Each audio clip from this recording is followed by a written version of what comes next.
pessoal, o jogo foi apenas o segundo do Campeonato Brasileiro e eu já estou muito preocupado. O Grêmio venceu na primeira rodada e é importante que tenha feito isso, apesar de eu ter mostrado, né, um constrangimento pela atuação que o Grêmio teve diante do Atlético Mineiro, mas claro que o resultado ele é soberano e é o mais importante.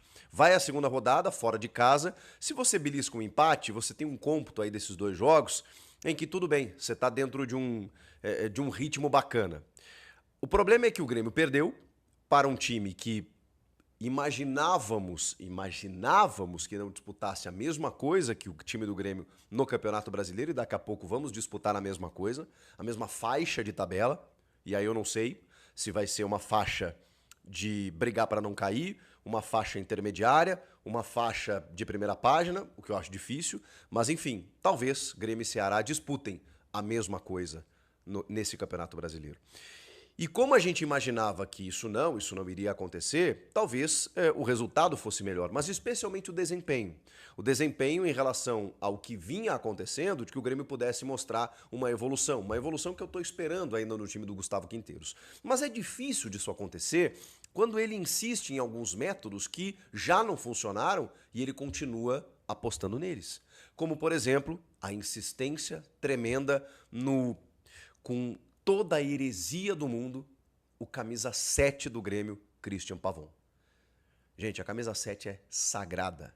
Sagrada. É de Paulo Nunes, é de Luan, é de Renato.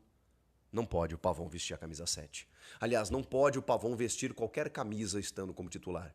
Eu sei que ele foi alvo de um grande investimento. Eu sei que ele é argentino, que o Gustavo Quinteiros talvez tenha algum apreço por ele, mas não faz nenhum sentido. Porque todas as jogadas, ou quase todas, elas são improdutivas nos pés do Christian Pavon, que não se indigna com o resultado, com o desempenho, ele não mostra nenhuma capacidade de reação. Ele fez um cruzamento bacana no jogo que fez com que o Matias Arezo tivesse perdido um gol, mais um dos tantos que ele perdeu na partida. Bom, Chico, então você estava dizendo que o Grêmio perdeu gols, é porque o Grêmio jogou bem?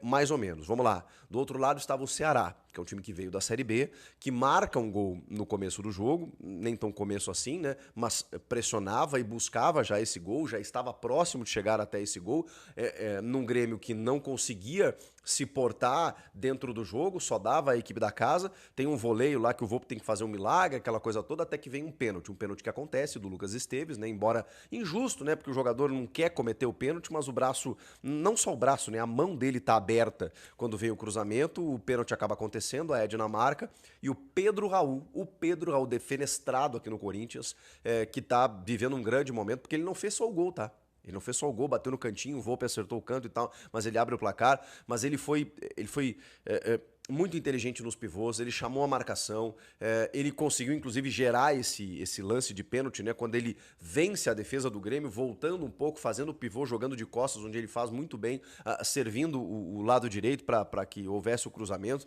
Depois, no segundo tempo, numa entregada do Christian Pavon, a bola sobra para ele de perna esquerda, acerta o travessão do Thiago Volpe. É um cara que buscou o gol o tempo inteiro. Um cara que incomodou a defesa do Grêmio o tempo inteiro. Sim, senhoras e senhores, Pedro Raul. Mas tudo bem, o Grêmio toma esse gol de pênalti do Pedro Raul e até volta um pouco para criar algumas coisas, especialmente com o Amuso pelo lado esquerdo. O Matias Arezo perde um gol inacreditável. O Amuso faz a jogada certinha e o Arezo de frente pro gol acaba cabeceando para fora. O Bruno Ferreira, goleiro do Ceará, faz algumas defesas importantes. O Vila Sante tem um chute de fora da área, em que a bola bate na rede pelo lado de fora e tal. O Grêmio começou a chegar no finalzinho do primeiro tempo. Eu falei, tá bom, demos uma reagida, ok, mas não o suficiente. Vem o segundo tempo e aí o Quinteiros faz uma correção que era meio óbvia. Era meio óbvia porque assim, todo mundo tá percebendo o que tá acontecendo, menos ele. Ou, das duas uma, ou ele realmente não percebeu que esse é o melhor a fazer, e isso mostra uma incompetência, até uma falta de inteligência, ou é pior. Aliás, eu não sei o que é pior.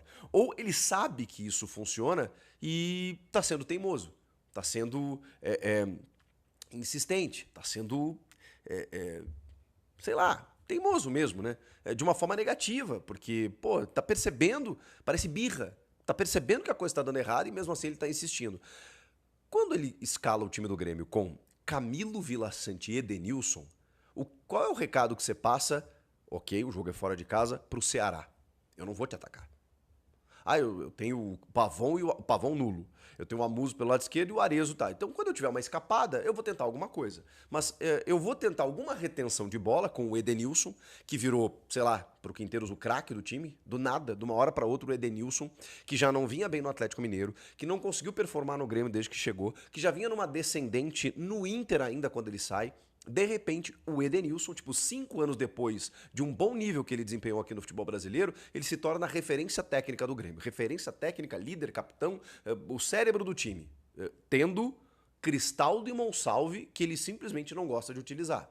2 meias em que a gente, em algum momento no ano passado, chegou a discutir. Será que podem jogar juntos? Será que joga um ou outro? Poxa vida, como é que a gente joga com um e bota o outro na reserva? De repente o Quinteiros chegou e ele não usa nenhum dos dois. É inacreditável. Para colocar o Edenilson. O pior é isso. Se tivéssemos aqui, sei lá, um Everton Ribeiro, um Arrascaeta, um Rafael Veiga, tudo bem você deixar o Cristaldo e o Monsalve no banco. Poxa, justificado. Agora, não. Ele deixa os dois no banco para simplesmente escalar Edenilson como cérebro do time. Então você tem 2 camisas 5, né? O Camilo e o Vila Sante, e o Edenilson para ser o cérebro do teu time. É óbvio que não funciona. É óbvio que você passa o recado de que é tipo assim, eu não vou te atacar, eu não vou criar jogadas, não é isso que vai acontecer. Eu simplesmente vou tentar te marcar. O Ceará. Pois foi isso que aconteceu. Com todo respeito ao Ceará, tá? Que fez um jogo interessante, se propôs a sofrer no segundo tempo e mereceu a vitória. Foi mais inteligente, foi mais efetivo e mereceu realmente os 3 pontos. Mas enfim, quando ele tira o Camilo numa troca óbvia e coloca o Cristaldo, é óbvio que o time melhora. Porque aí você tem o Vila Sante como primeiro, ocupando alguns espaços para poder chegar à frente, inclusive, e aproveitar esses espaços, porque o Ceará ele esperou, mas também buscou contra-ataques, o que era natural, mas o Vila Sante como primeiro, ele tem essa característica, e esse é um erro que eu cometi, mas hoje eu considero. Quando o Cuejar é contratado, eu penso, caramba, o Vila Sante vai jogar onde ele pode render muito mais, porque o Vila Sante é um cara que sempre chega bem à frente. Então se o Cuejar jogar de primeiro e o Vila Sante for de segundo, teremos a melhor dupla de volantes do futebol brasileiro. E eu estava errado, porque o Vila Sante de segundo não funciona. O Vila Sante de primeiro é esse cara, que preenche os espaços e, em determinado momento, escapa com qualidade. Mas quando ele joga de segundo, a coisa não vai tão bem. Quando ele tira o Camilo, o Vila Sante é que tem que ficar. E aí você tem o Cristaldo e o Edenilson, que até ficou um pouco mais, mas estava visivelmente cansado, tinha que sair em algum momento, e ele demorou até para tirar o Edenilson. Para botar o Monsalve. Mas aí entra o Cristaldo. E o Cristaldo, cara, ele dá outra dinâmica pro Grêmio. Porque aí o Grêmio se coloca no campo ofensivo. O Cristaldo, ele tem inteligência para jogar. A bola chega no pé dele, ele faz inversões, ele busca finalizações e ele tá mais participativo. Talvez até o banco tenha feito bem pro Cristaldo, porque a gente cobrava isso do Cristaldo. Pô, o Cristaldo é a camisa 10 do time, é um cara que finaliza bem, mas um cara que não aparece muitas vezes. Pois bem, desde o último jogo contra o Luquenho, por exemplo, que ele começa como titular e ele vinha sendo meio fritadinho pelo Quinteiros, até tem informações de bastidores que ele não estava muito satisfeito com a reserva, e nesse jogo, quando ele entra no segundo tempo, ele dá outra dinâmica, porque ele se apresenta. Então, o Cristaldo tá pedindo passagem, ele tá querendo jogar. E ok você entender, mesmo que eu não concorde, que o Monsalve daqui a pouco tem que esperar um pouco mais, porque é um menino, tem 20 anos, mas, cara, no ano passado o Monsalve resolveu vários jogos pro Grêmio. O Grêmio brigando para não cair, quem resolvia a vida do Grêmio era o Monsalve, entrando no segundo tempo, ou muitas vezes começando como titular. De repente o menino foi arquivado. Aí hoje entrou e fez jogadas também assim que ele entra, mas o Cristaldo especialmente, ele muda o contexto do jogo, porque aí todas as jogadas praticamente passam por ele e o Grêmio ocupa o campo ofensivo. E o Grêmio poderia ter buscado o empate. Se a gente fosse olhar a justiça do jogo aqui, mas o futebol não tem justiça, o Grêmio poderia ter empatado. O Arezzo perde um outro gol inacreditável, né? Que a bola bate no Marlon, no zagueiro, bate nele, a bola sai pela linha de fundo, num cruzamento do Pavão, inclusive. Mas, o que eu até já citei aqui no vídeo. Mas o Grêmio chegou em outros momentos. Teve finalizações do Cristaldo, teve chegada com o Gemerson se atrapalhando dentro da área, no setor ofensivo, o Amuso fazendo algumas jogadas pelo lado esquerdo. O Grêmio chegou, o Grêmio teve volume, o Grêmio teve posse, mas totalmente improdutiva. O Grêmio não conseguiu transformar tudo isso, talvez porque foi tarde no jogo, né, em que o Quinteiros conseguiu enxergar o que estava acontecendo, e o Grêmio não teve, evidentemente, competência também para poder vencer o Ceará, ou bater o goleiro do Ceará e pelo menos conquistar um empate. E aí vem a cereja do bolo, né? Você está jogando contra o Ceará, fora de casa, nos acréscimos, um escanteio, e o Thiago Volpe me vai para a área. Ali eu não vou colocar na conta do treinador, porque conhecendo o Thiago Volpe e a carreira do Thiago Volpe, ele é um cara irresignado com o resultado. É óbvio que ele quis ali tentar resolver, mas é claro que isso é desespero, né? Na segunda rodada precisa disso.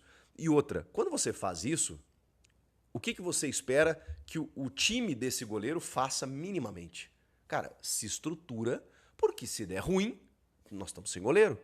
Eu sei que ali não ia adiantar nada, né? Tipo assim, se fosse 1-0 ou 2-0, os 3 pontos estavam na conta do adversário. E era o último lance do jogo mesmo. Agora, cara, não dá pra fazer isso, né? Aí o cara arranca com a bola pelo lado direito, ninguém cobrindo. Aí acho que é o Lucas Esteves que tá correndo, ele tá correndo desesperado, não consegue nem alcançar o cara pra fazer uma falta. O João Pedro tá vindo e, sabe, aí a bola morre no fundo da rede. O João Pedro, aliás, é outro capítulo, né? Porque o Quinteiros, ele simplesmente determinou que o João Pedro é o 15º reserva da lateral direita do Grêmio, tendo Igor Serrote e João Lucas. E, pô, o Serrote, normal que ele veio da seleção sub-20 com moral, ele jogou o Grenal, ele joga todo o lance, inclusive, como se fosse o último da vida dele, o que é um problema, porque muitas vezes ele toma cartão, chega atrasado, ele disputa os lances, e ok, né, o torcedor se identifica com isso, porque ele é enérgico e tal, mas assim, vamos pra qualidade, calma, né? Calma. Pô, o Serrote, baita moleque. Acho que ele vai crescer. Mas o João Pedro é injustificado, cara. Se tirar o João Pedro... E aí o Quinteiros ainda explica que tem uma questão defensiva, como se o João Pedro fosse sei lá, um abobado, não soubesse marcar. E aí no lado do ataque, cara, não tem nem comparação. O João Pedro é um cara que dá essa opção no lado direito ofensivo, com cruzamento, com finalização. O João Pedro tem gols, inclusive. Então assim, Gustavo Quinteiros, até quando? Nós já estamos avançando no mês de abril. O Gauchão já foi. A Sul-Americana já começou. Ok, ganhando sem jogar nada. Estamos começando o Brasileiro e, cara, eu tenho muito medo. Porque no Campeonato Brasileiro de 2021, eu atropelava adversários na Sul-Americana, metendo 8, inclusive, num dos times, e conquistamos 2 pontos em 8 jogos iniciais. E a gente não buscou mais. Então, assim, eu tenho muito medo do que vem pela frente. A direção do Grêmio vai esperar o quê?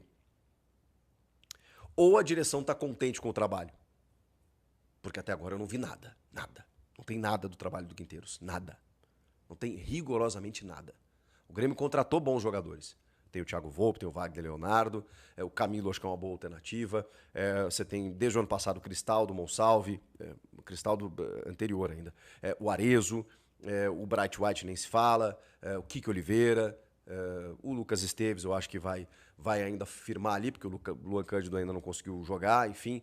Eu acho que você tem uma boa estrutura. O Cuejar, que ainda não jogou o que pode, mas é sabidamente um bom jogador. Cara, assim, a direção contratou, tá? E o time não tem nada. Nada. Por assistir ao vídeo até o final. Aqui no Grêmio Imortal, estamos sempre trazendo as últimas notícias, análises e tudo o que envolve o nosso tricolor. Se você gostou do conteúdo, não se esqueça de deixar o like, pois isso nos ajuda muito a continuar trazendo informações de qualidade para a torcida. E se você ainda não é inscrito, se inscreva agora mesmo e ative o sininho para não perder nenhuma novidade sobre o Imortal. Compartilhe este vídeo com outros gremistas para que mais pessoas fiquem por dentro do que acontece com o nosso time. Nos vemos no próximo vídeo. Vai, Grêmio!